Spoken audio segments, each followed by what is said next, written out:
بسم اللہ الرحمن الرحیم کنتم خیر امۃ اخرجت للناس تأمرون بالمعروف وتنہون عن المنکر وتؤمنون باللہ۔ خواتین حضرات، اللہ کا بہت بڑا احسان اور کرم ہے کہ اللہ تعالیٰ کی توفیق سے اور فضل سے ہمیں سعادت مل رہی ہے کہ اللہ کے نزدیک جو سب سے محبوب شے ہے اور دین کے کاموں میں سب سے زیادہ اہم عمل اور اللہ کے نبی صلی اللہ علیہ وسلم کی سنت مقصودہ اور اللہ کا تقرب حاصل کرنے اور دنیا اور آخرت کی فلاح کے لیے اور قربی اجر و ثواب زیادہ سے زیادہ حاصل کرنے کے لیے جو اللہ تعالیٰ نے ختم نبوت کے صدقے میں ہمیں ایک عظیم نعمت دعوت کی شکل میں دی ہے، اس کے سلسلے میں اس عنوان سے ہم لوگ کچھ دیر تھوڑی دیر بعد مذاکرہ کرنے، سبق یاد کرنے، سبق سننے اور سنانے کے لیے ہم لوگ بیٹھ گئے۔ یقیناً یہ بہت اعلیٰ ترین عبادت ہے اور محض اللہ ہی کے فضل اور توفیق سے ہمیں اللہ تعالیٰ یہ سعادت نصیب فرما رہے ہیں۔ جگر نے کہا ہے کہ طلب یہ میری بھی ان کے کرم کا صدقہ ہے، قدم یہ خود نہیں اٹھتے اٹھائے جاتے ہیں۔ اللہ تعالیٰ جب توفیق عطا فرماتے ہیں تبھی کسی بندے کو توفیق جو ہے سعادت ملتی ہے کہ وہ کسی نیک کام کو انجام دیتا ہے۔ تو یقیناً یہ بہت بڑی سعادت کی بات ہے۔ آخرت کے اجر و ثواب دیکھیے، یہ ایک اہل ایمان کے لیے سب سے زیادہ کمائی اور سب سے زیادہ اجر و ثواب کا اگر کوئی راستہ ہے تو وہ دعوت۔ اس لیے میں اکثر ہمارے بڑے بھائی ہیں ڈاکٹر سلیم صاحب، وہ میرے مربی بھی ہیں، وہ اکثر یہ کہا کرتے تھے مجھ سے، کہتے بھی ہیں کہ کلیم ہم سمجھتے تھے تم بہت بدھو ہو، بالکل ہمارے بہن بھائیوں میں سب سے سیدھا اور سب سے بدھو ہے، مگر معلوم ہوا تو سب سے چالاک نکلا۔ میں نے کہا کیوں بھائی جان، کیا بات ہے کہ تم سے کچھ زیادہ عبادت وغیرہ تو ہوتی نہیں ہے، اور نماز روزہ نوافل ذکر و اذکار، تم نے یہ دعوت کا دھندا اچھا چلایا ہے کہ لوگ ایمان قبول کرتے جائیں گے، جو عمل کریں گے اس کا ثواب تمہیں ملتا رہے گا۔ میں نے کہا کہ ہاں، میرے اللہ کا کرم ہے کہ اللہ تعالیٰ نے ہمیں نبی اکرم صلی اللہ علیہ وسلم کے صدقے میں یہ کم ہمت اور قائلوں کے لیے دعوت، آخرت کا اجر و ثواب حاصل کرنے کے لیے یہ دعوت کا یہ عمل ہمیں عطا فرمایا۔ میں نے گزشتہ دنوں آخری صفحے میں ایک واقعہ لکھا تھا، ارمغان کا ایک صفحہ جو ہے آخری صفحے کے عنوان سے، جو حضرات قارئین میں خواتین و حضرات جو قارئین ہیں ارمغان کے وہ جانتے ہیں کہ وہ آخری ایک صفحے کا ایک مضمون کسی چلتی پھرتی زندگی سے کوئی واقعہ جس سے مجھے فائدہ ہوا اس کو شریک کرنے کے لیے قارئین ارمغان کو میں لکھتا رہا ہوں، بہت زمانے سے چل رہا ہے، 16-17 سال سے، شاید اس سے بھی زیادہ سے۔ تو لوگ کہتے ہیں ارمغان کے بارے میں یہ آخر سے پڑھنے کا ہے، اس میں لکھا ہے کہ یہ جو بھی سورج گرہن ہو رہا تھا اس سے ایک دن پہلے میں اپنے ایک ساتھی کے ایک عزیز کے یہاں گیا ملنے کے لیے، عیادت کرنے کے لیے گیا۔ وہاں گیا تو میں فوراً انہوں نے مجھے یاد دلایا کہ پچھلی مرتبہ جب چاند گرہن ہوا تھا تو آپ نے 10:30 بجے ایک کلپ بھیجی تھی، ایک میسج بھیجا تھا لوگوں کو نماز پڑھنے کے لیے، نماز خسوف کی، اور اس وقت لوگ سو گئے تھے، بہت سے لوگ اٹھے، بہت سے لوگ نہیں اٹھے۔ اب کل کو سورج گرہن ہے، اگر آج ہی سے آپ متوجہ کریں تو زیادہ لوگ نماز پڑھیں گے۔ تو میں نے ایک کلپ بنائی اور اس کے بعد اس کو زیادہ سے زیادہ لوگوں تک بھیجنے کی کوشش کی اور لوگوں سے کہا کہ لوگ اپنے اجر و ثواب حاصل کرنے کے لیے دوسروں تک اسے پہنچائیں۔ تو میرے پاس اللہ کی شکر ہے لوگوں نے نماز کسوف ادا کی بہت توجہ کے ساتھ، بعض لوگوں نے 1 گھنٹے کی نماز پڑھی اور دعائیں کی اور بڑی لمبی طویل تلاوت کے ساتھ جماعت کی نمازیں مختلف جگہ پہ ہوئی۔ ایک ساتھی کا، ایک ہمارے مہاجر ساتھی کا فون آیا کہ وہ آپ کی کلپ میں نے بھیج کر جن لوگوں کو متوجہ کیا ان میں سے میرا یقین یہ ہے کہ 1000 لوگوں نے ایسے لوگوں نے نماز پڑھی جنہیں یہ معلوم ہی نہیں تھا کہ یہ بھی اللہ کے نبی صلی اللہ علیہ وسلم کی سنت ہے، زندگی میں پہلی مرتبہ آتا ہے۔ اور پھر ہم لوگ شام تک وہ لوگوں کے فون آتے رہے اور لوگ بتاتے رہے، تو میں محتاط اندازے کے مطابق ہمارے ساتھیوں نے یہ اندازہ لگایا کہ کم سے کم 50,000 لوگوں نے ایسے نماز کسوف ادا کی جنہوں نے زندگی میں پہلی مرتبہ نماز پڑھی۔ کسی جگہ 200 لوگ نماز میں تھے مسجد میں، کسی جگہ وہاں جماعت میں امام کو متوجہ کیا، کسی نے کیا۔ اگر میں پوری زندگی ایک ٹیم کے ساتھ 50,000 لوگ نماز کسوف ادا کرنے کی کوشش کرتا، اور یہ یا وہ آدمی، تو یہ 50,000 لوگ یا اتنے لوگوں کی نماز کسوف کا ثواب مقبول نماز کسوف کا ثواب. صرف وہ الدال علی الخیر کفاعلہ رہی، جو کسی خیر کا ذریعہ بنے تو اللہ تعالیٰ اس سے مقبول عمل کا ثواب دیتے ہیں. تو اس ہمارے اس جو ہے بیچارے بھولے والے رفیق کو بھی اس کا ثواب ملے گا 100% ساری نمازوں کا، جس نے مجھے متوجہ کیا. تو دعوت کے واسطے سے آدمی اتنا آخرت کا اجر و ثواب اور اللہ کے تقرب حاصل کرنے کے لیے مواقع ملتے ہیں.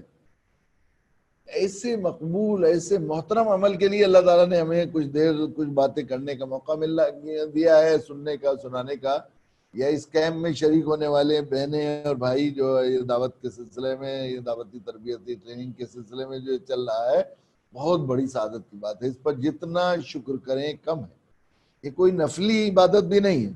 جمہور فقہا کے اتفاق ہے کہ اس امت پر سب سے پہلے عائد کیے جانے والا فریضہ دعوت.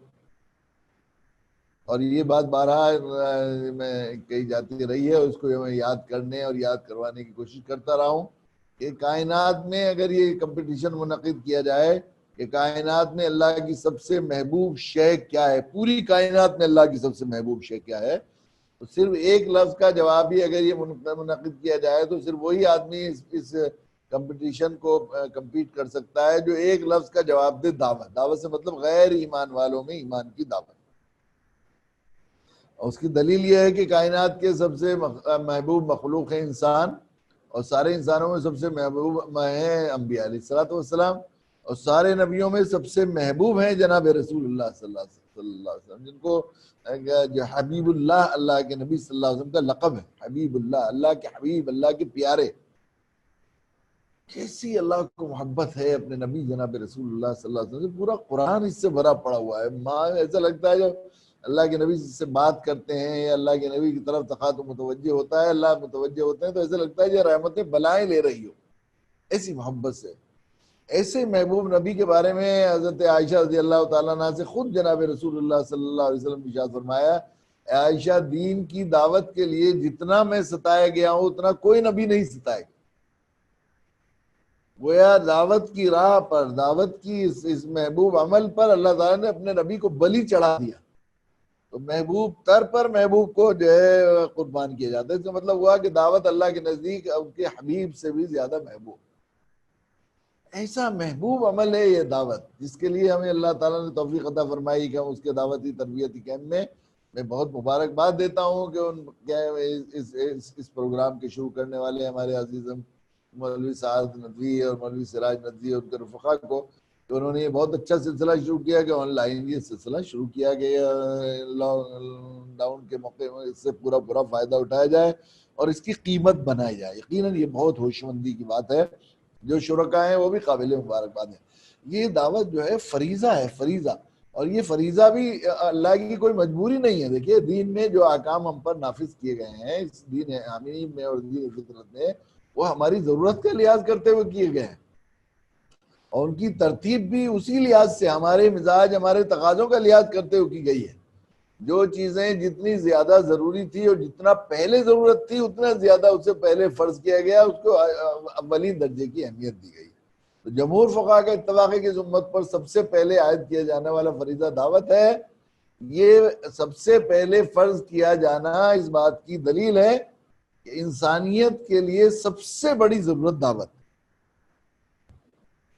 اس کی ظاہری عقلی دلیل بھی ہے کہ انسان جو ہے وہ سماجی حیوان ہے، ایک سماجی تانے بانے سے جڑا ہوا ہے. جانوروں کی طرح نہیں کہ ایک جانور اگر اکیلا زندگی گزارنا چاہے تو پوری زندگی گزار کے چلا جاتا ہے. اسے صرف منہ مارنا ہے، منہ سے اسے ہاتھ پیر سے کچھ کام نہیں لینا ہے. بس اسے اللہ نے منہ دیا ہے، بس اپنا پیٹ پالا اور کھایا اور جو ہے فضلہ نکالا اور ختم زندگی گزار دی اس نے. لیکن انسان ایک سوشل سسٹم سے جڑا ہوا ہے، کتنے رشتے ہیں اسے ہر ضرورت کو پوری کرنے کے لیے ایک پورے سماجی سسٹم کی ضرورت ہوتی ہے. ہم لوگ ابھی 2-3 دن پہلے اپنے مخدوم محسن حضرت مولانا سید محمد رابع صاحب دامت برکاتہم کی خدمت میں پہنچے تو حضرت بڑی پتے کی بات فرمائی انہوں نے کہ انسان جو ہے اس کا اس طرح سسٹم بنایا ہے کہ اسے ہر چیز کے لیے دوسرے کی احتیاج ہے. حضرت نے فرمایا یہ قمیض میں پہن رہا ہوں تو یہ قمیض ایسے ہی نہیں مل گئی مجھے.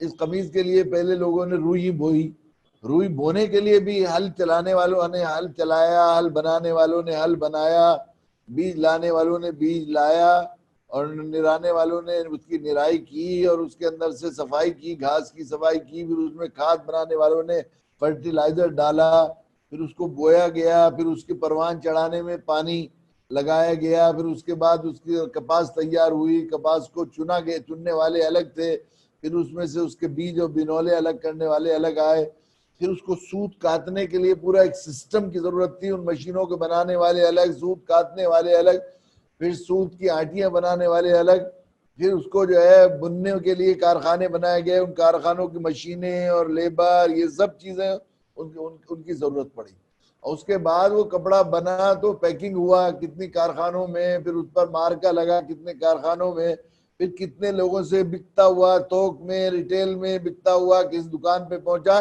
جہاں سے ہمارے کسی ساتھی نے خریدا، خریدنے کے بعد درزی نے اسے سیا، سینے کے لیے جو دھاگا تھا وہ دوسرے کسی کمپنی سے بنایا گیا، اس کے لیے ایک الگ سے سسٹم ہے، بٹن لگائے گئے، پھر اس کو دھلوایا گیا اور ہمارے پاس آیا۔ تو یہ پورے جن لوگوں نے اس قمیض کے بنانے میں وہ کیا، اس سب کے کوشش اور سب کی کاوش کے بعد یہ قمیض مجھے ملی۔ اب ان میں سے ایک نہ ہوتا، سینے کا دھاگا بنانے والا نہیں ہوتا تو یہ قمیض سلتی نہیں، کپڑا ایسے پہن نہیں سکتا آدمی، کاٹنے کی قینچی اگر نہیں ہوتی تو کمر نہیں ہوتی، بننے والا نہ ہوتا، تاکہ ایک بھی نہیں ہوتا تو یہ نہیں ہو سکتا تھا، کسی حال میں ہمیں نہیں ملنے والا تھا۔ تو یہ پورے جس سسٹم سے کی اس کی ضرورت ہے انسان کو اپنی ضروریات زندگی پوری کرنے کے لیے، یہ پورے تمام لوگ اپنی ذمہ داری، اپنے فرائض کی ادائیگی کے سلسلے میں حساس ہوں گے تو آدمی کی زندگی سکون کی گزرے گی، کپڑا بھی صحیح بنا جائے گا، سلا بھی صحیح جائے گا، قمیض بھی اچھی میرے اس میں آئے گی، صحیح قیمت میں مل جائے گی، اس کے بعد کھانا بننا ہے، جو بھی ہونا ہے، گھر بننا ہے، جو بھی چیزیں ہیں، یہ پورے سب لوگ صحیح ہوں گے اور ایک انسانیت ان کے اندر ہوگی۔ اور یہ ثم رددناہ اسفل سافلین جو فرمایا قرآن نے کہ وہ نیچوں سے جب انسانیت سے گر جاتا ہے تو وہ بالکل درندوں کو شرما دیتا ہے، درندوں کو شرما دیتا ہے۔ آپ نے دیکھا نہیں، ہمارے حضرت والا حضرت مولانا علی میاں انور اللہ مرقدہ فرمایا کرتے تھے سانپوں اور بگیروں کو شرما دیتا ہے، کہیں شیروں کو نہیں دیکھا ہوگا کہ ایک بستی میں جائیں اور پوری بستی کو تباہ کر دے، ایک دو لوگوں کو لقمہ اجل بناتا ہے شیر، اپنا کھایا پیٹ بھرا پھر چلا گیا، لیکن جب انسان درندے بنتے ہیں تو بستیاں کی بستیاں تباہ ہو جاتی۔ دیکھیے فسادات میں کیا حال ہوتا ہے، جب شہوات میں بڑھتا ہے تو شرما دیتا ہے، بڑے درندوں کو شرما، جس لائن میں بھی ظلم پاتا ہے تو ظلم ہی ہو جاتا ہے، جب ہی ہو جاتا ہے۔ تو یہ انسان اپنی انسانیت کے کمال پر جتنا زیادہ رہے گا، اس کے اندر انسانی قدریں جتنی رہیں گی، اتنی اپنی ذمہ داری کا احساس اس کے اندر رہے گا، اتنا یہ سماج اچھی طرح چلتا رہے گا۔ اور یہ انسان کی فطرت ایسی ہے کہ اس کو ہر حال میں، جلوت میں، خلوت میں، تنہائی میں، سب کے سامنے، اندھیرے میں، روشنی میں، رات کو دن میں صحیح رکھنے کے لیے اور اس کی ذمہ داریوں کا اس کو احساس دلانے کے لیے اس کی ضرورت ہے انسان کی۔ ایک تو اسے اللہ کے حاضر ناظر جانے کا خیال ہو کہ مجھے کوئی دیکھ رہا ہے، میں کسی کی میں جو ہے اس میں ہوں، نگرانی میں ہوں۔ ہم بھی دیکھتے ہیں دنیا میں انسانی فطرت ہے، جہاں جن آفیسز میں سی سی ٹی وی کیمروں کا انتظام ہے یا جن چوراہوں پر وہ کیمرے لگے ہوئے ہیں اس میں آدمی ٹریفک رول فالو کرتا ہے، اور وہاں وہ لوگ اس میں اپنی ذمہ داری میں ذرا غفلت نہیں کرتے، کوئی دیکھ رہا ہے، کوئی نگرانی کر رہا ہے۔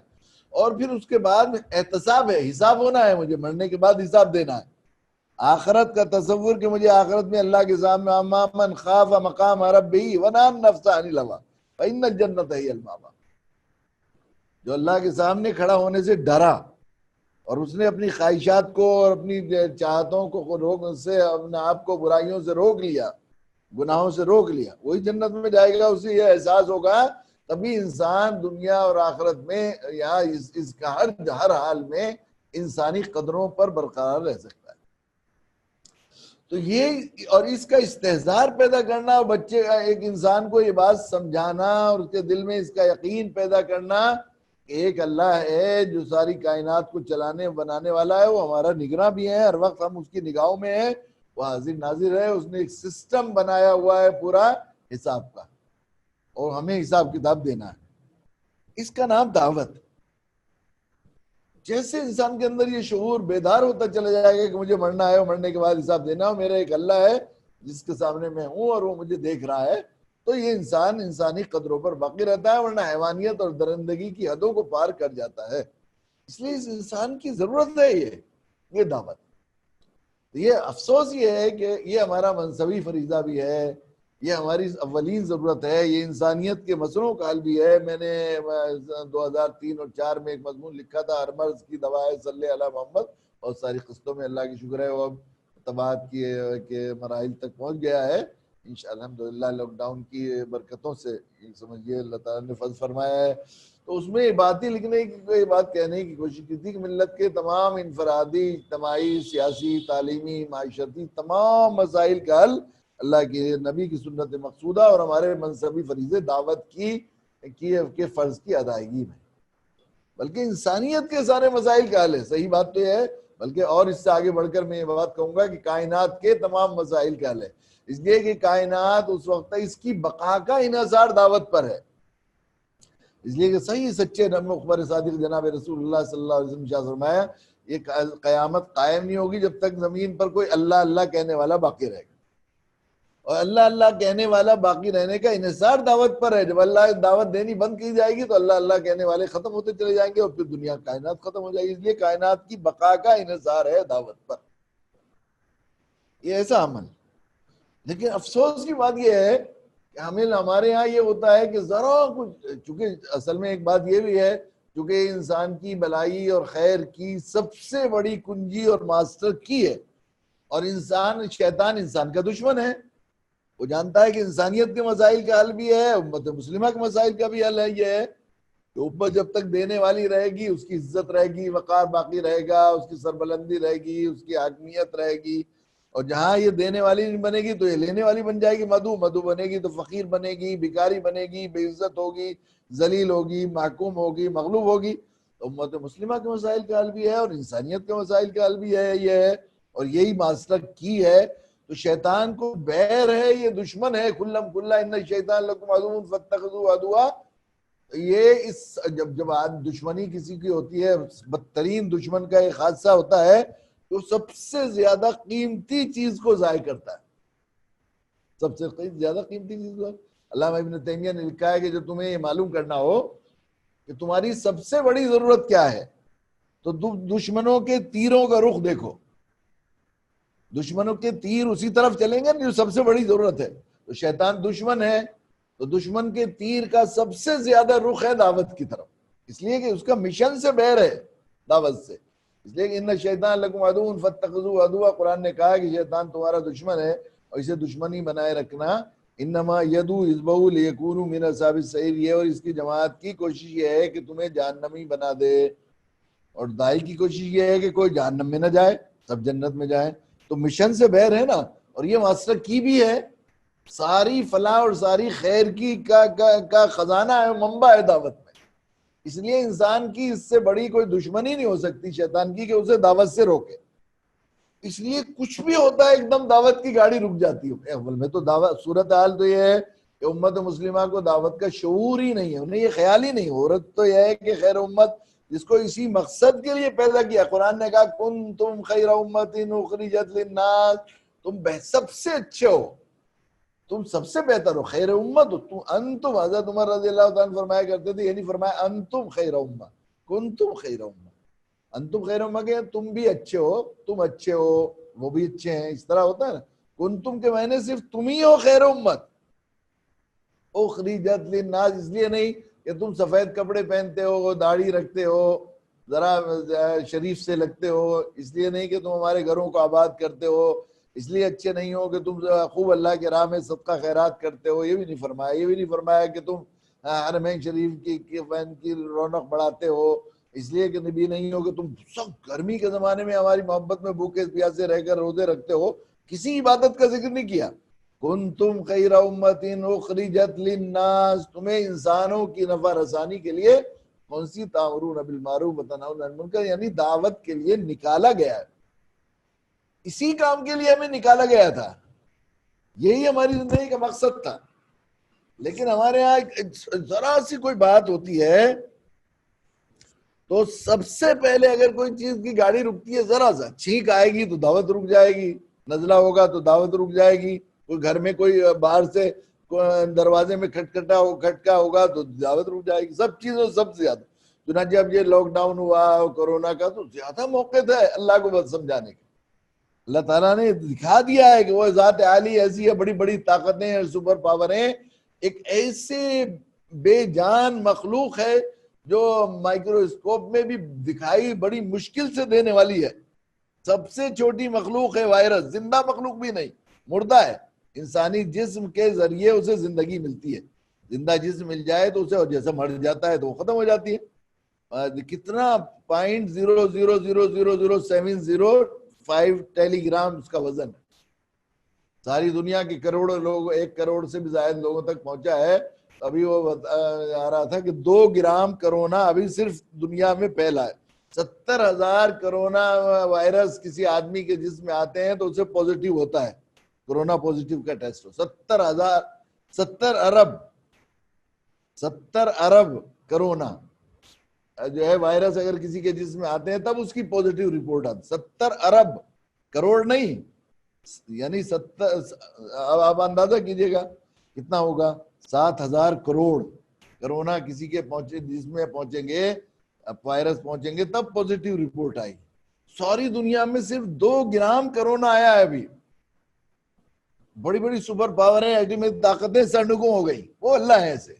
ایسے وقت میں اللہ کے تعارف کا اور اللہ کی ذات عالی کو سمجھانے کا زیادہ موقع تھا, لیکن اب رک گیا. دیکھیے کیا کریں ہم, یہ ایسا حال ہو گیا ہے, صورتحال یہ. ابھی کیسے کریں, اب تو ایسا میڈیا نے ایسا کر دیا ہے اور اتنی مخالفت ہو رہی ہے اور اتنا شرک پھیل رہا ہے اور اتنے ایسے حال ہو گئے ہیں, ایسے حال ہو گئے ہیں. یہ عجیب بات ہے, یہ بالکل عجیب مذاق خیز ہوا ہے. کیوں نہیں کر رہے دعوت کے صاحب, حالات ایسے نہیں. حالانکہ ایک بات یہ بھی ہے کہ اللہ تعالیٰ جو حاکم الحاکمین ہیں اور ہمارے رب ہیں, ہمارے الہ ہیں, ہم اس کے بندے ہیں, تو ہمیں حکم ماننے کا, ہمیں مشروط وہ نہیں ہے, ہمارے لیے یہ حکم نہیں ہے کہ اچھے حالات ہوں گے تو دعوت دیں گے, اچھے حالات نہیں ہوں گے تو دعوت نہیں دیں گے. جس زمانے میں دعوت فرض ہوئی اللہ کے رسول صلی اللہ علیہ وسلم کی حیات میں, اس زمانے میں جس طرح کے مخالف حالات تھے اس سے 1000واں حصہ بھی اس وقت مخالف حالات نہیں. اللہ کے نبی نے آواز لگائی اور آواز لگائی. اگر یہ لگ رہا ہے ہمیں کہ اسلام کو مخالف حالات ہیں, کفر پھیل رہا ہے, شرک پھیل رہا ہے, شرک پھیلتا نہیں ہے, غلط فہمی ہے, یہ اندھیرے ہیں. قرآن مجید پر ہمارا ایمان ہے. قرآن نے تمام باطل نظریات اور سارے مذاہب کو اندھیرے کہا, ظلمات جمع کسی کا, ظلمات کہتے ہیں اندھیرے. اندھیروں کا مزاج پھیلنے کا نہیں ہوتا, اندھیرے خالی جگہ لیتے ہیں. صرف اندھیروں کا مزاج ڈیفینسو ہوتا ہے, اور روشنی پھیلتی ہے, روشنی کا مزاج اقدام کا, آفنس کا ہوتا ہے. تو اندھیرے جو ہے وہ اندھیرے خالی جگہ لیتے ہیں, اور روشنی آئی. قرآن نے کہا جا الحق, اندھیرے پھیلنے کے لیے ہے ہی نہیں. قرآن پر ایمان, جا الحق وذاق الباطل ان الباطل کان زہوقا. حق آیا, باطل بھاگا, اور باطل بھاگنے کے لیے ہے. ایک بڑے حال میں گوپ اندھیرا ہو رہا ہو, ذرا سی جو ہے شمع جلائیے, آپ ذرا سا چھوٹا سا بلب جلائیے, ذرا سی ماچس کی تیلی جلائیے, تو کہاں چلا جاتا ہے اندھیرا. مطلب یہ ہے کہ روشنی آئی, اندھیرا بھاگا. اندھیرا جمنے کے لیے نہیں ہے, اندھیرا پھیلنے کے لیے نہیں ہے, اندھیرا تو بھاگنے کے لیے ہوتا ہے. تو یہ اندھیرا, بلکہ اندھیرا سچی بات تو یہ ہے کہ اندھیرا کوئی چیز نہیں ہے. اندھیرا روشنی نہ پھیلانے کو اندھیرا نہ ہونے کو اندھیرا کہتے ہیں. روشنی کے عدم وجود کا نام, نہ ہونے کا نام اندھیرا ہے. تو اندھیرے پھیل نہیں رہے, روشنی جلائی نہیں.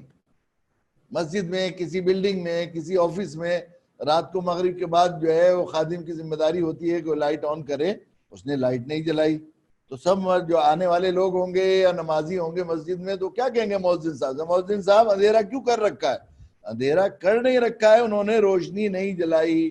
اگر شرک, کفر اور برائیاں اور منکرات زیادہ بڑھ رہے ہیں, جن لوگوں کے ذمہ تھا معروفات کا پھیلانا, اچھے باتوں کا حکم دینا, بھلائی کے حکم دینا اور ایمان کی دعوت دینا, ان لوگوں نے اس ذمہ داری کو ادا نہیں کیا. اندھیرا کیا نہیں گیا ہے, روشنی جلائی نہیں گئی.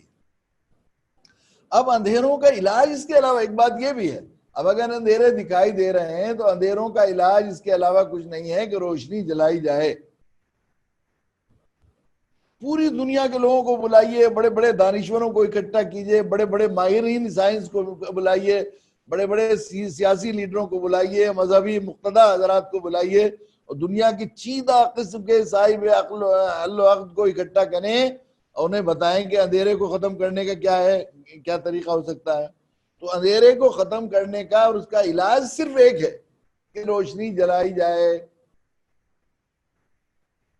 اب اگر ہمارے ایمان ہے کہ یہ سارے باطل نظریات اور مذاہب ظلمات ہیں، تو اس کا علاج یہ ہے کہ اسلام کی دعوت دی جائے، اسلام کی روشنی سے لوگوں کو منور کیا جائے. اس کے علاوہ کوئی علاج نہیں. 7.5 ارب لوگ آ کر تقریریں کریں اندھیروں کے خلاف، 7 ارب لوگ ریلیاں نکالیں، احتجاج کریں اندھیروں کے خلاف، لوگوں کو اس کی برائیاں و مذمت بیان کریں، اس سے ڈرائیں، لوگوں کو باخبر کریں، ہوشیار کریں. دیکھو اندھیرے میں مت جانا، اندھیرے میں چور بھی، دشمن بھی خنجر گھونپ سکتا ہے، اندھیرے میں سانپ بھی کاٹ سکتا ہے، اندھیرے میں کوئی چیز سر میں بھی لگ سکتی ہے، اندھیرے میں تم ٹکرا کے گر بھی سکتے ہو، اندھیرے میں یہ ہو جائے گا، اندھیرے میں یہ ہو جائے گا. تو کیا اندھیرے ختم ہو جائیں گے؟ اندھیرے ختم ہونے کا اس کے علاوہ، ایک علاج کے علاوہ کوئی دوسرا علاج نہیں کہ روشنی جلائی جائے. جب یہ باطل نظریات اور باطل مذاہب اور تمام خرابیاں اور برائیاں اندھیرے ہیں، تو ان کا علاج صرف دعوت ہے کہ اسلام کی روشنی سے ان کو منور کیا جائے. یا دوسری اصطلاح میں کہہ سکتے ہیں، میرے حضرت والا فرمایا کرتے تھے، دائی کی حیثیت طبیب کی ہے، مدعو کی حیثیت مریض کی ہے. اب اگر بیماریاں بڑھ رہی ہیں، خرابیاں، یہ روحانی بیماریاں ہیں، گناہ، منکرات، شرک، اس میں جو ہے روحانی موت کا نام ہے شرک. اگر بیماریاں بڑھ رہی ہیں اور خرابیاں بڑھ رہی ہیں، یعنی بیمار ہو رہے ہیں لوگ، روحانی بیماری کے اندر مبتلا ہو رہے ہیں، تو اطباء کو اور اس کا علاج یہ ہے کہ اس کا بیماریوں کو رفع کرنے کا طریقہ صرف یہ ہے کہ علاج کیا جائے. طبیب اپنی ذمہ داری کو ادا کرے. اب اگر کوئی طبیب یہ کہتا ہے کہ ذرا اس وقت ہم علاج شروع کریں گے، مطب پر بیٹھنا شروع ہوں گے، ذرا یہ بیماری ختم ہو جائے، ذرا ماحول جو ہے وہ صحت مند بن جائے، تب شروع کریں گے، یا یہ اندھیرا ختم ہو جائے تو اس کے بعد ہم جو ہے روشنی جلانی شروع کریں گے. اسے کتنا مزہ کا خیز ہے یہ خیال. یہ بالکل ایسا ہی ہے، یہ مخالف حالات میں کیسے. حالانکہ صحیح بات یہ ہے کہ ہمیں ماحول اس ذمہ داری ہے، ہمیں اس کا علاج صرف یہ تھا کہ ہم اپنی دعوتی ذمہ داری کو ادا کریں. اور جو صورتحال ہو رہی ہے، جو بھی، چاہے وہ وبائی شکل میں، آسمانی آفتوں کے شکل میں، یا دنیا کے لوگوں کے دشمن ہو جانے کی شکل میں، ان کے دل میں اناد، ظلم، زیادتی اور غصہ پیدا ہو جانا، یہ سب چیزیں اللہ کے قبضے میں ہیں. حدیث میں آتا ہے کہ ساری دنیا کے قلوب اللہ تعالیٰ کی 2 انگلیوں کے درمیان ہی. اللہ تعالیٰ جدھر چاہیں پھیر دیں، انہیں رحمت کی طرف پھیر دیں یا غصے کی طرف پھیر دیں. اور جو حالات ہیں، شاہ ولی اللہ رحمۃ اللہ نے لکھا ہے کہ جو اس سال کے حالات ہیں وہ پچھلے سال کے اہل ایمان کے اعمال کی بدلی ہوئی شکل ہوتے ہیں. کفار اور مشرکین کے اعمال پر فیصلے نہیں ہوتے، حالات نہیں آتے، اس لیے کہ وہ تو باغی ہیں، اللہ کو نہیں ماننے والے وہ تو باغی ہیں، ان کے لیے تو آخرت میں ہے جو بھی ہے سزا. دنیا میں جو حالات آتے ہیں وہ ایمان والوں کے حالات کی بدلی ہوئی شکل ہے. اور یہ بھی محققین کا اس اتفاق ہے کہ جو انفرادی گناہ اور کمزوریاں ہوتی ہیں، کسی نے شراب پی لی، کسی نے زنا کر لیا، کسی نے کوئی اور کی غیبت کر لی، یہ انفرادی جو ہیں ان کا بھی عام حالات پر ان کا اثر نہیں ہوتا، بلکہ اجتماعی جو گناہ ہوتے ہیں ان پر فیصلے ہوتے ہیں. اور اجتماعی طور پر یہ بہت بڑی تلفی اور ظلم ہے انسانیت کی کہ ہم نے دعوت کا حق لوگوں تک نہیں پہنچایا. اس کا علاج یہ ہے کہ آسمان سے آتے ہیں حاکم، علیہ اللہ بحاکم الحاکمین پر ہمارا ایمان ہے. حاکم اللہ تعالیٰ ہے تو احکام کہاں سے آئیں گے؟ اللہ کی طرف سے آئیں گے. اللہ کی طرف سے حالات آئے ہیں، اور جو یہ احکام نافذ ہوئے ہیں اور جو سزائیں ہمیں دی جا رہی ہیں آسمانی آفتوں کی شکل میں، اس کی شکل میں، وہ جب بھی بدل سکتی ہیں جب ہم اللہ کا قانون یہ ہے کہ ظالم کی طرف اللہ کا خیر اور مظلوم کی طرف اللہ کی رحمت آتی ہے. تو اگر ہم ہماری حالات بتا رہے ہیں کہ ظلم ہم نے کیا ہے، حالات بتا رہے ہیں. کب سے علامہ اقبال رحمۃ اللہ علیہ اتنے دن پہلے رونا گئے تھے کہ برف گرتی ہے تو بیچارے مسلمانوں پر. تو آج بےحس سے بےحس مسلمان کو اس کا احساس ہے کہ برف گرتی ہے تو بیچارے مسلمانوں پر. یہ احکام کا نفاذ بتا رہا ہے کہ ظلم کیا ہے ہم نے، اللہ کی رحمت کے بجائے اللہ کے غضب کے ہم حقدار ہیں، رحمت ان کی طرف متوجہ ہے. اس کا علاج یہ ہے کہ ہم ظلم سے توبہ کر کے ان کا حق دینے والے بن جائیں. صرف حل یہ ہے کہ ہم دعوت کا کام کریں. دعوت کا کام یہ ہے، انسان کی فطرت یہ بھی ہے کہ جو ہے جس ماحول میں آدمی رہتا ہے اس سے متاثر ہوئے بغیر نہیں رہتا. تو چنانچہ ہم لوگ ایک غیر دعوتی ماحول میں رہ رہے ہیں بہت زمانے تک. دعوت سے مجرمانہ طور پر اجتماعی طور پر غفلت ہے, اور امت دائی بننے کے لیے بجائے مدعو بن گئی ہے. مزاج ان کا اقدامی ہونے کے بجائے, آفینس کا مزاج بننے کے بجائے ڈیفینس کا اور ریئیکشن کا, ایکشن کے بجائے ریئیکشن کا مزاج بن گیا. صورتحال یہ ہو گئی کہ ہماری دعوتی کوششیں بھی تحفظاتی دفاعی انداز کی ہیں, ڈیفینسو ہیں. ہم غلط فہمیاں دور کرانے میں لگے رہتے ہیں دعوت میں. ہم ایسے نہیں ہیں, اسلام دہشت گردی نہیں سکھاتا, اسلام یہ نہیں ہے, اسلام ایسے نہیں ہے, مسلمان ایسے نہیں ہوتے. اسی پر چل رہا ہے بجائے لوگوں کو بتانے کے اور اقدام کرنے کرنے میں. تو دفاعی حالت میں جب آدمی رہتا ہے تو ہمیشہ احساس کمتری میں مبتلا رہتا ہے, ہمیشہ احساس کمتری. چنانچہ ہمارا حال یہی ہے کہ ہم جو ہے آخری درجے کے احساس کمتری میں اور بہت مغلوبیت اور مروب زندگی گزار رہے ہیں, مروبیت کی زندگی گزار رہے ہیں. کہیں سینہ ٹھوک کر بات کرنے کی ہمت اور جرات ہی نہیں ہے دعوت کو چھوڑنے کی وجہ سے, اور دعوت کی فریضے سے مجرمانہ غفلت کی وجہ سے. تو علاج صرف یہ ہے کہ دعوت, اور دعوت کے لیے ضروری ہے کہ ہم لوگ دعوتی ماحول بنائیں. انسان جس ماحول میں رہتا ہے اس سے متاثر ہوئے بغیر نہیں رہتا. ضرور اس کو انسان, بعض لوگ کہتے ہیں کہ ہم تو کیسی مخالف ماحول میں بھیج دیجئے, ہم پر کوئی اثر نہیں پڑتا. وہ غیر فطری بات کہتے ہیں. انسان کا تو جس ماحول میں رہ رہا ہے اس سے متاثر. سخت گرمی کے موسم میں کوئی شخص کمبل اوڑھ کر آ جائے تو آپ سمجھیں گے کہ اسے بخار ہو رہا ہے. صحت مند تھا تو ماحول سے متاثر ہو کر پتلے باریک ہلکے کپڑے پہننے چاہیے تھے. سخت سردی کے موسم میں کوئی شخص بنیان میں رات کو باہر کھڑا ہوا ملے تو آپ اسے پاگل سمجھیں گے. یا تو اس کو دماغ کی خراب بیماری پیدا ہو گئی ہے, اس کے جسم میں اندر کوئی آگ ہے, کوئی پھوڑا ہو گیا ہے, کینسر ہے, کوئی اور ہے جس کی وجہ سے اس کو آگ گرمی لگ رہی. سردی تھی, صحیح صحت مند آدمی اور سلیم الفطرت آدمی کا تقاضا یہ تھا کہ سردی سے متاثر ہو کر گرم کپڑے پہننے چاہیے تھے. تو اب غیر دعوتی ماحول میں ہم رہ رہے ہیں, دفاعی اور مروبیت کے مدعو بن کر زندگی گزار رہے ہیں. تو اس ماحول میں ہم پر کچھ, ہمیں صورتحال یہ ہو گئی ہے کہ ہمیں اس کا احساس بھی ختم ہو گیا کہ ہمیں اس کام کے لیے بھیجا گیا ہے. معلوم ہی نہیں ہے ہمیں, اکثر مسلمانوں کو یہ معلوم نہیں کہ ہمیں دنیا میں اس کام کے لیے بھیجا گیا ہے.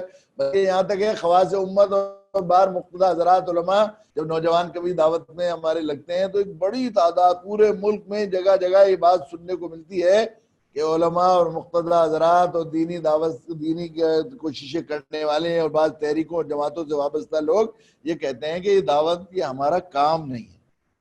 ڈرائیور یہ کہے کہ ڈرائیونگ ہمارا کام نہیں ہے, اکاؤنٹنٹ یہ کہ اکاؤنٹس ہمارے کام نہیں ہے, ڈاکٹر یہ کہے کہ علاج ہمارا کام نہیں ہے. بالکل ایسا ہی ہے کہ دائی امت یہ کہے کہ افراد یہ بتائیں لوگوں کو کہ غیر مسلموں میں دعوت کا کام کرنا, اپنے برادران وطن کے پاس تک دین کی دعوت پہنچانا ہمارا کام نہیں, یہ کہتے ہیں. اس کے لیے ماحول کو دعوتی بنانا ضروری ہے. ماحول کو دعوتی بنانا جائے, ماحول کو دعوتی بنانے کے لیے ہم جب جناب رسول اللہ صلی اللہ علیہ وسلم کی سیرت پاک سے جو ہے نتیجہ حاصل کرتے ہیں اور وہاں سے نور لے کر رہنمائی حاصل کر کے کوشش کرتے ہیں تو ہمیں یہ اندازہ معلوم ہوتا ہے کہ اللہ کے نبی صلی اللہ علیہ وسلم نے جب اپنی دعوتی شہری شروع کی اور دعوت کے لیے سلسلہ شروع کیا تو آپ نے جس شخصیت کو سب سے پہلے اپنی دعوتی تحریک کا نشانہ بنایا اور اس کو اپنے دعوتی تحریک میں شریک کیا وہ آپ کی اہلیہ محترمہ حضرت خدیجہ رضی اللہ تعالیٰ عنہا.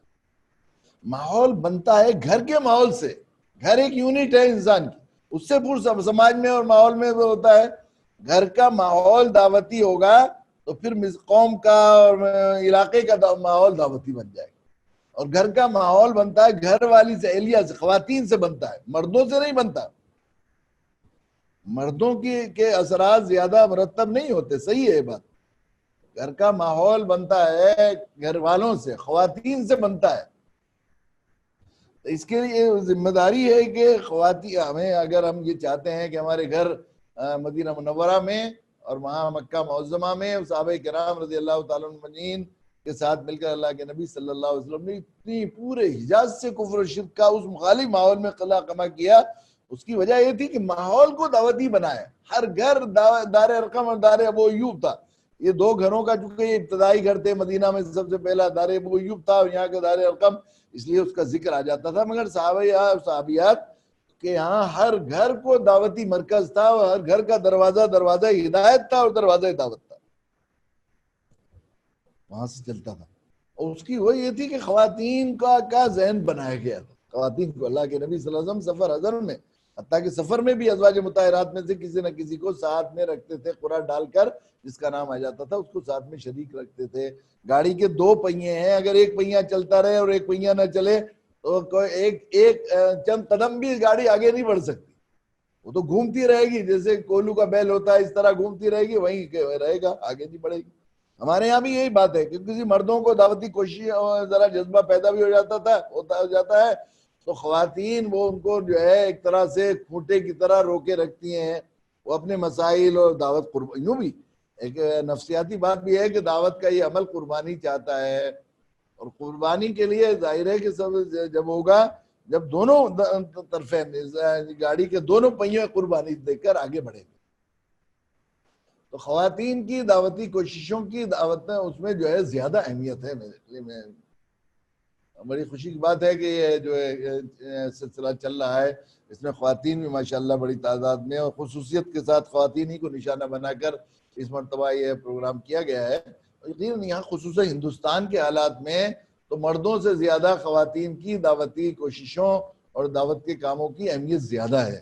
ہمارے دوست ہیں دھیرج دیشمکھ، وہ جو مراٹھا سیوا سنگھ مہاراشٹر میں سلسلہ شروع ہوا تھا کہ مراٹھوں نے جو ہے وہ ایک تحریک شروع کی تھی کہ ہم ہندو نہیں ہیں اور ایک نیا دھرم ہم بنائیں گے جو ہے شیو دھرم، اس کو کریں گے. اس کے وہ ایک بہت اہم آدمی تھے، اللہ نے ان کو ہدایت دی اور انہوں نے کوشش کی کہ مراٹھے لوگ جب ایک وہاں سے لا الہ تو انہوں نے کہہ دیا اللہ انہیں سمجھانا ہے، تو آدھا تو دعوت کا کام خود ہی کر لیا ہے انہوں نے، آدھا باقی ہے. تو بڑی بیچارے کوشش کیا کرتے تھے.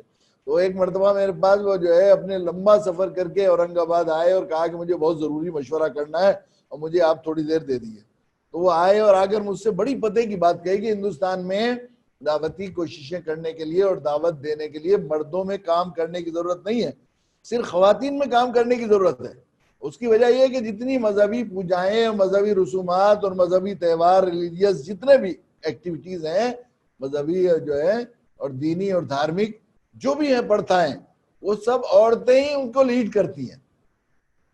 مرد ٹیکسی ڈرائیور ہوتے ہیں، دیوالی پر ہولی پر جو ہے گھر کی عورتیں جس کی اپاسک اور جس کی پوجا کرتی ہیں مرد بھی پیچھے پیچھے. وہ اگر ہنومان جی کی پوجا کری ہے تو وہ بھی ہنومان جی کے یہاں چلے جائیں گے، اور وہ اگر شیو جی کی یا کرشن جی کی پوجا کرتی ہیں تو وہ بھی ان کے یہاں چلے جائیں گے. دیوالی پر ہولی پر بھائی وہاں جانا ہے مندر میں پرساد چڑھانے کے لیے اور وہاں پوجا کرنے کے لیے، کون کون جائے گا؟ موسی جی جائیں گی، آنٹی فلاں ماتا جی جائیں گی، بہن جی جائیں گی، وہ بہن فلاں جائے گی، فلاں جائے گی. کون لے کے جائے گا؟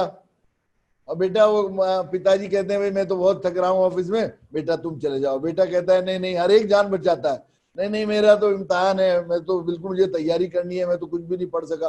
اچھا چلو انکل کو چاچا کی کوشش کرو، چاچا کی خوشامد کی کہ پتا جی کہہ رہے ہیں میں بہت تھک رہا ہوں، مجھے بخار سا ہو رہا ہے، تم چلے جاؤ. اچھا وہ چلے گئے. اب وہ جہاں کو عورتیں جاتی ہیں وہیں جاتے ہیں وہ. تو وہ کہنے لگے کہ اب وہ مندر کی طرف جاتی ہیں تو وہ مندر کی طرف چلے جائیں گے مرد. اگر وہ انہیں مسجد کی طرف لے جائیں گے، ان کی دعوتی ذہن سازی ہو گئی اور ان کو سمجھا دیا گیا اسلام اور حق اور سچ سمجھا دیا جا گیا، تو وہ جو ہے عورتیں ہوتی بھی مردوں کے مقابلے میں زیادہ دھارمک ہونے کا مطلب یہ ہے کہ دھرم اور مذہب پر قربانی دینے کا جذبہ مردوں کے مقابلے میں عورتوں میں زیادہ ہے ہمارے یہاں. اور مذہب پر قربانی دینے کا جذبہ خصوصاً عورت کو جو مال سے بڑی محبت ہوتی ہے اور وہ چڑھاوا اور پرساد چڑھانے میں ظاہر ہے کہ وہ کوشش کرتی ہے، بہت کفایت شار ہوتی ہے عورت. وہ کفایت شار یعنی بہت قربانی دے رہی ہے کہ وہاں وہ چڑھاوا چڑھا رہی ہے اور وہ کر رہی ہے، وہ اپنے پتے کو مار رہی ہے اور اس کو اپنے لیے نفع کی بات سمجھ رہی ہے کہ اس میں لگی ہوئی ہے. تو یہ جذبہ اسے جو ہوتا ہے یہ اپنے اللہ کو راضی کرنے کی وجہ سے ہوتا ہے. اگر اس کو بتا دیا جائے کہ اگر یہ اللہ کو راضی کرنے کا راستہ نہیں ہے، شرک کا راستہ اللہ کو ناراض کرنے والا اور جہنم کی طرف جانے والا ہے، تو عورتیں محتاط بھی زیادہ ہوتی ہیں، خطرے سے بھی اتنا ہی زیادہ بچتی ہیں. جب انہیں بتا دیا جائے کہ جہنم کا ایسا خطرناک ایندھن بننے والی ہو تمہیں اس راستے پر چل کر، تو اتنی احتیاط کے ساتھ اور اتنی ہی کفر و شرک سے دور رہ کر توحید کی طرف آئیں گی اور ایمان کی طرف بڑھیں گی، جنت کے راستے کی طرف بڑھیں گی. اگر ان کو سمجھا دیا جائے تو یہ مندر مسجد کی طرف جانا اور ایک اللہ کی عبادت کرنا صحیح ہے، تو وہ بھی ادھر کو جدھر کو جائیں گی، مرد بھی پیچھے پیچھے چلے جائیں گے. اسی دوران میں مجھے یاد ہے جنوری کا مہینہ تھا، تو ہم لوگ شنی کا ایک مندر ہے سونی پت، مجھے جانا ہوا. یہ شنی جو ہے وہ سنیچر کے روز ان کی پوجا ہوتی ہے، اور یہ نقصان کا دیوتا ہے مانے جاتے ہیں کہ وہ چڑھ جاتے ہیں، کہتے ہیں نا سنیچر چڑھ گیا، شنی چڑھ گیا تو وہ نقصان پہنچاتا ہے، اور نقصان سے مالدار لوگ وی آئی پیز زیادہ ڈرتے ہیں۔ اب یہ کرونا جو ہو رہا ہے اس سے دیکھ رہے ہیں نا، بڑے لوگ بہت زیادہ محتاط ہیں اس وجہ سے کہ وہ نقصان سے اور ڈر ان کے اندر زیادہ ہوتا ہے۔ تو وہاں میں گیا تو وہاں سنیچر کے روز ہم نے دیکھا وہ لال بتی کی گاڑیاں اور امپورٹڈ گاڑیاں کھڑی رہتی ہیں اور لوگ پوجا کے لیے جاتے ہیں۔ تو میں نے اپنے ڈرائیور سلیم میاں سے کہا کہ دیکھنا ذرا گننا، یہ لائن لگ رہی ہے، مرد کتنے ہیں عورتیں کتنی ہیں؟ تو مرد عورتیں 37 تھی اور مرد 6 یا 7 تھے، صرف وہی تھے جو گاڑی چلا کر لے کر آئے تھے۔ سے بھی اور آئندہ جو نسلیں ہیں ان کی دعوت، یہ کارخانہ ہے اور اس میں سے میٹیریل بنتا ہے۔ قوموں اور نسلوں کو بنانے والے مردوں کے مقابلے میں عورتیں یہ مائیں ہیں جو گھٹی میں بچوں کے اور اپنے دودھ کے ساتھ جو چیز پلانا چاہتے ہیں وہ بچے پی لیتے ہیں۔ تو یہ اگر دعوتی جذبہ اور دعوتی درد پلائیں گے تو نسلوں میں دعوتی شعور پیدا ہوگا۔ پھر مردوں پر اثر انداز ہونے کے اعتبار سے بھی عورتوں کی اہمیت زیادہ ہے۔ اور تیسرا یہ ہے کہ جو دعوتی تربیتی کیمپوں کے تجربات سے یہ بات ثابت ہوتی ہے کہ عورتوں کا دعوتی جذبہ اور دعوتی کیمپوں اور دعوت میں عملاً شریک ہونا جو ہے وہ کہیں زیادہ اثر انداز ہوتا ہے ماحول بننے میں اور دعوت کی کیفیت اور دعوت کا جنون لوگوں میں طاری ہونے میں۔ تو یہ جو ہے اس سے معلوم ہوا کہ عورتوں کا دعوت پر کھڑا ہونا مردوں پر دعوت پر کھڑے ہونے سے زیادہ ضروری ہے۔ تو میں بہت مبارکباد دیتا ہوں ذمہ داروں کو کہ انہوں نے خواتین کو نشانہ بنا کر یہ سلسلہ شروع ہوا۔ یہ اللہ کی شکر ہے کہ مرد بھی ساتھ میں ہیں۔ اس کے علاوہ ایک مسئلہ میں آج کل یہ بھی دیکھ رہا ہوں کہ گھروں کا حال یہ ہے کہ گھر میں مسلسل رہنے کی وجہ سے اسلام میں عورتوں کو پردہ سکھایا جاتا ہے، پردے کی اہمیت بتائی جاتی ہے۔ دوسرے یہ ہے کہ انہیں یہ بھی بتایا گیا ہے کہ وہ گھر کی ملکہ ہیں، انہیں کمانے کی ضرورت نہیں ہے، وہ گھر میں بیٹھ کر آرام سے کھائیں، اور مرد کے ذمہ داری اخراجات متعین کیے گئے ہیں۔ تو گھروں میں رہ رہے ہیں، لیکن گھر میں رہنے کی وجہ سے وہ جو ہے جوائنٹ فیملی سسٹم اور بعض ساس بہوؤں اور سسرال کے مظالم اور ہندوانہ پاؤں کی جوتی بنا کر عورتوں کو رکھنے کا رواج، جو ادھورا اسلام جس کو کہا جا سکتا ہے، خصوصاً معاشرتی زندگی کے سلسلے میں اسلامی اصولوں کو فراموش کرنے کی وجہ سے عام طور پر خواتین میں ڈپریشن اور فرسٹریشن کی عام طور پر شکایت پائی جاتی ہے۔ گھروں میں مرد رہ رہے ہیں آج کل، تو خصوصاً لاک ڈاؤن کے زمانے میں تو اور زیادہ جو فیملی سسٹم خراب ہو رہا ہے، روز روز لڑائی اور ناخوشگوار ازدواجی زندگی کے واقعات سننے کو مل رہے ہیں۔ اس فرسٹریشن اور اس ڈپریشن کا جو گھر میں ہے اور یہ ناخوشگوار ازدواجی زندگی کا علاج بھی ہے کہ عورتوں کو دعوتی اس میں جو ہے ساتھ میں شریک کیا جائے اور انہیں جو ہے 100% اپنی گاڑی کا دوسرا پہیہ سمجھ کر شانے سے شانہ ملا کر ان کو ساتھ میں رکھا جائے۔ یہ بھی اس کا علاج ہے۔ تو ضرورت اس بات کی ہے کہ خواتین کھڑی ہوں، مرد بھی اپنی ذمہ داری کو ادا کریں، اور ذمہ داری کو محض نفلی عبادت نہیں ہے، یہ ثانوی درجے کی عبادت نہیں ہے، یہ عمل نہیں ہے، بلکہ شاہ ولی اللہ رحمۃ اللہ نے لکھا ہے کہ اسلام میں دعوت ایک فریضے کا نام نہیں، بلکہ ایک دعوت ایک وے آف لائف اور ایک طرز زندگی کا، طرز حیات کا نام ہے۔ اسلام نے سسٹم بنایا کہ ماحول بنایا جائے، یعنی ماحول کو خیر کا ماحول بنایا جائے اور ماحول کو شر سے محفوظ کیا جائے۔ جو بھلائی میرے پاس ہے ساری انسانیت کے پاس پہنچ جائے، جو خیر بھی ہے، یہ اسلام سکھاتا ہے۔ اور جس شر سے اور جس برائی سے اور جس خطرے سے میں بچا ہوا ہوں، پوری انسانیت اس خطرے سے بچ جائے۔ اس فکر کے ساتھ جینے کا نام اسلام ہے۔ ایک طرز حیات ہے، دعوتی طرز یہ حیات ہے، اور اس طرز حیات کے ساتھ جینا ہے، اس کا نام اسلام ہے۔ محض رسم و رواج اسلام یہ نہیں ہے کہ مسلمان کے گھر میں جو ہمارے یہاں قومی تصور ہے اسلام کا، وہ اسلامی تصور نہیں ہے۔ کہ ہم سمجھتے ہیں کہ گوجر کے گھر میں جو پیدا بیٹا گوجر ہو گیا اور برہمن کا بیٹا برہمن، تو مسلمان کا بیٹا بھی مسلمان ہو گیا۔ اگر یہی اصول ہوتا تو وہ صحابہ کرام رضی اللہ تعالیٰ عنہم جو ایک نمبر کے ایمان والے مسلمان تھے، جن کو کہا ہے فَإِنْ آمَنُوا بِمِثْلِ مَا آمَنْتُمْ بِهِ فَقَدِ اهْتَدَوْا، تم ان کی طرح ایمان لے آؤ تو ہدایت یاب ہو جاؤ گے۔ یہ اہل ایمان اکثر کفار و مشرکین کی اولاد ہیں، اس اصول میں تو وہ مسلمانی ثابت نہیں ہوں گے۔ اسلام ماننے کی طرز زندگی کے جینے کا نام اسلام ہے۔ اس طرز زندگی میں بنیادی چیز ہے وہ دعوت کی طرز حیات۔ اللہ تعالیٰ ہمیں توفیق دے کہ ہم اس کو سمجھیں. یہ دروس جو کیے جا رہے ہیں کیے جا رہے ہیں بہت اہتمام کے ساتھ اور بہت توجہ کے ساتھ اور اس میں شریک ہوں اور اپنے اوپر طاری کرنے کی کوشش کریں دعوت کو, اور پھر اس سے ماحول بنائیں. گھروں کا حال بھی, گھروں میں ماحول بنایا جائے دعوتی کا. اور یقیناً تمام جو موجودہ مسائل ہیں اس کا حل یہ صرف یہ ہے, اور یقیناً تھوڑی سی کوشش کی ہے, کیونکہ اسلام مذہب حق ہے, اسلام نور ہے, اسلام سچ ہے, اور سچ جو ہے انسان کی فطرت یہ ہے کہ وہ سچ کو قبول کرتا ہے. سچ اس کے اندر, اس کا ضمیر, اس کی روح, اس کی اندر آتما سچ سے ہی مطمئن ہوتی ہے. جھوٹ سے کبھی ایک انسان جو ہے وہ کسی حال میں مطمئن نہیں ہوتا. سچ بات آ جاتی ہے تو اگر اسلام حق ہے, اسلام لوگوں کے پاس نہیں ہے, یہ جو مخالفت اور یہ دشمنی ہو رہی ہے یہ عدم واقفیت یا نہ جاننے کی وجہ سے, غلط واقفیت کی وجہ سے. سچ واقفیت ہوتی ہے تو بالکل نقشہ بدل جاتا ہے. ابھی آج کل آپ سن رہے ہوں گے کہ آیا صوفیہ ایک جو ہے وہ چرچ تھی جس کو سلطان محمد فاتح نے ایک زمانے میں جو ہے وہ مسجد بنوایا تھا. بعد میں جب جو ہے سلطنت عثمانیہ اور سلطنت خلافت کا جو ہے خاتمہ ہوا, جو ہے صلیبیوں نے اسے جو ہے وہ ختم کر دیا گیا تھا, تو اس کو پھر ایک چرچ بنا دیا گیا تھا. بعد میں اب یہ جو ہے ایک میوزیم بنا دیا گیا, اسے میوزیم بنا دیا گیا. اب آج کل جو ہے اسے مسجد بنا دیا گیا. تو پوری دنیا کے انٹرنیشنل میڈیا پر یہ بات ہو رہی کہ یہ ایک میوزیم تھا, اس کو جو چرچ تھا اسے مسجد بنا دیا گیا. لیکن اس کا جو ایک اہم پہلو ہے وہ یہ ہے کہ سلطان محمد فاتح نے اسلامی قانون اور اسلامی ضابطے کا لحاظ کرتے ہوئے کسی دوسرے کی ملکیت کو قبضہ کر مسجد نہیں بنائی جا سکتی.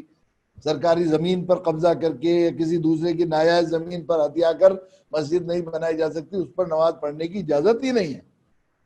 یہ اسلام کا ایسا انصاف پسندانہ جو ہے قانون ہے. تو سلطان محمد فاتح نے اپنی ذاتی کمائی, ذاتی ملکیت سے ایک بہت جو اس وقت کے اعتبار سے قیمت تھی اس سے زیادہ قیمت دے کر اس کو خرید کر مسجد بنوائی تھی. تو چرچ تو آج بھی بک رہی ہے امریکہ میں, انگلینڈ میں, لوگ بیچ دیتے ہیں لوگ جہاں ضرورت نہیں ہوتی. ان کی اس کا خیال نہیں ہے, یہ شرعی قاعدہ نہیں ہے ان کے مذہب کا کہ جو چرچ ہے وہ ہمیشہ رہے گی, جیسے مسجد کے سلسلے میں ہے کہ قیامت تک مسجد رہے گی. تو خرید کر مسجد بنائی تھی تو وہ مسجد کی ملکیت ہے, اور اس میں میوزیم نہیں رہنا چاہیے, قیامت تک مسجد رہے گی. تو شرعی ضابطہ تھا, اس کو اردگان نے بالکل صحیح فیصلہ کیا. یہ معلومات لوگوں کو نہیں ہے. اس معلومات کے ساتھ یہ بات بتائی جائے گی تو وہ جو لوگوں کے ذہن میں غلط فہمی پیدا ہو رہی ہے اور ایک تشکیک پیدا ہو رہی ہے وہ ختم ہو جائے گی.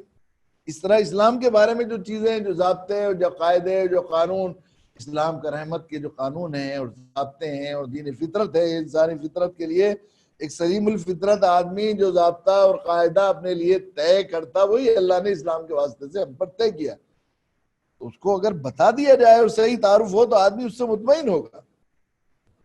یہ غلط فہمیاں اس لیے پھیل رہی ہیں کہ بہت سی چیزیں اس طرح بتائی جاتی ہیں. کافروں کو, ہندوؤں کو قتل کرو, کہاں ہے اسلام میں؟ کافر لفظ کے معنی صحیح نہیں بتائے گئے ہیں. یہ لوگوں کو بتایا جائے, تعارف کرایا جائے, سمجھایا جائے تو لوگ مطمئن ہوتے ہیں. زیادہ تر یہ کتنے لوگوں کو, ابھی آپ قریبی زمانے میں سوشل میڈیا پر اسلام مخالف جن لوگوں کی بہت بڑے بیانات آئے اور آخری درجے میں جو ہے بے ادبی کے اللہ کے نبی صلی اللہ علیہ وسلم کی شان میں, قرآن کی شان میں گستاخیوں کی کلپ آئے اور ان تک ذرا سی بات پہنچی. کتنے بیسیوں ایسے ہیں کہ انہوں نے آخری درجے میں معذرت کی اور انہوں نے کہا کہ ہم اپنے جو ہے شرمندگی اور ندامت کے اظہار کرنے کے لائق بھی نہیں ہیں کہ ہم نے ایک ایسے حق کے خلاف ایسے عمل لگائے. اس سے معلوم ہوا کہ وہ بیچارے ناسمجھی کے وَإِنَّهُ لَا يَعْلَمُ اللَّهُ, اللہ کے نبی صلی اللہ علیہ وسلم دعا کیا کرتے تھے, اللہم اہد قومی فَإِنَّهُمْ لَا يَعْلَمُونَ, اللہ میری قوم کو ہدایت دے, جانتے نہیں. یقیناً یہ جانتے نہیں, یہ بھولے پن میں اسلام کی مخالفت کر رہے ہیں. ورنہ آخری درجے کے دشمنان اسلام کو بھی اگر اللہ کے نبی صلی اللہ علیہ وسلم کی رحمت بری ذات کا تعارف کرایا جائے, قرآن کی حقانیت بتائی جائے, قرآن کے حقائق بتائے جائیں, اسلامی اصول بتائے جائیں, تمام چیزوں کے عبادات کے طریقے, اسلامی عقائد, معاشرت, معاملات کے جو اصول ہیں وہ بتائے جائیں تو آدمی متاثر ہوئے بغیر نہیں رہ سکتا. اس کا مطلب یہ ہوا کہ ساری مخالفتیں جو ہم کر رہے ہیں, غیر مسلم کر رہے ہیں, وہ ہماری دعوت سے مجرمانہ غفلت کی وجہ سے, گویا اس کے بیک واسطہ قصوروار ہم ہیں. ہم نے اپنے نبی کو کے ساتھ بے ادبی کرا رہے ہیں، چونکہ نبی کا صحیح تعارف ہم نے تک پہنچایا نہیں. قرآن کی بے ادبی ہم کروا رہے ہیں کہ ہم نے قرآن کے بارے میں تعارف ان کو بتایا نہیں کہ ہم سمجھتے ہیں مسلمانوں کا دھارمک گرنتھ ہے. یہ نہیں بتایا ہم نے کہ آپ کے پیدا کرنے والے رحمان و رحیم مالک، ساری ماؤں کو مامتا دینے والے اور آپ کی ساری ضرورتوں کو پورے کرنے والے رب کی طرف سے آپ کے لیے محبت بھرا پیغام ہے، جس طرح میرے لیے آپ کے لیے بھی، پوری انسانیت کے لیے ہے. تو پھر قرآن کے ساتھ ایسی نفرت اور حقارت کا معاملہ ان کا نہیں ہوتا. تو یقیناً ہم بیک واسطہ مجرم ہیں، اور جرم کا علاج یہ ہے کہ جرم سے توبہ کر کے ہم دعوت کے لیے کھڑے ہو جائیں. اللہ تعالیٰ ہمیں توفیق عطا فرمائے کہ ہم اپنی ذمہ داری کو سمجھیں. آخر دعوانا الحمدللہ رب العالمین. اللهم لك الحمد حمدا كثيرا طيبا مباركا فيه. اللهم صل على محمد وعلى ال محمد كما صليت على ابراهيم وعلى ال ابراهيم في العالمين انك حميد مجيد. ربنا ظلمنا انفسنا وان لم تغفر لنا وترحمنا لنكونن من الخاسرين. ربنا آتنا في الدنيا حسنة وفي الآخرة حسنة وقنا عذاب النار. ربنا ادخلنا مدخل صدق واخرجنا مخرج صدق واجعل لنا من لدنك سلطانا نصيرا.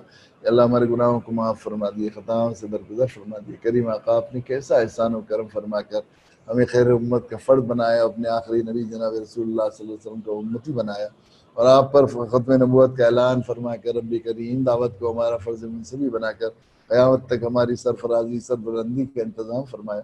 اپنے منصبی فریضے کو بھول کر ہم دنیا میں ذلیل رسوا ہو گئے.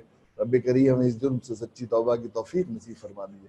اس توبہ کے ہیلے اور بہانے کے طور پر ہمارے اس دعوتی تربیتی آن لائن کیمپ کی کو اس کو لائے کر یہ قبول فرما لیجیے، اور اس کے منعقد کرنے والوں کو اپنی شاہ نشان اجر عظیم عطا فرما کر ان کو بہت ہی اخلاص کے ساتھ اور فکر کے ساتھ اور دلچسپی کے ساتھ اسے مکمل کرنے، اور شرکا کو بھی بہت دلچسپی کے ساتھ اپنے اساتذہ کی باتوں کو سننے، اس کو سمجھنے، اس کو قبول کرنے، اس کو دل پر لینے کی توفیق نصیب فرما دیے. اس کو اس پورے پروگرام کو اور اس ملائک کریم اس کو پوری امت کے لیے دعوتی ذہن سازی کا ذریعہ بنا دیے، اور عالم کی ہدایت کے فیصلے فرما دیجیے.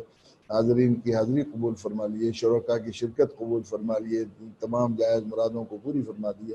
مولا کریم اس کیمپ کی برکت سے پورے عالم کو مولا کریم میں امن و امان کے فیصلے فرما دیے، اور تمام برائیوں، بیماریوں، وباؤں اور بلاؤں سے حفاظت دے کر مولا کریم کا سکون کا خوشیوں کے ماحول کو مبدل فرما دیجیے. اور رب کریم ہر طرح کے فضل اور رحمت کے معاملہ فرما دیجیے. حاضرین کی حاضری قبول فرما لیے، ان کی تمام جائز مرادوں کو پوری فرما دیے. ہمارے دعاؤں کو اپنے فضل کرم سے قبول فرما لیے. سبحان ربک رب العزت عما یصفون وسلام علی المرسلین والحمد للہ رب العالمین.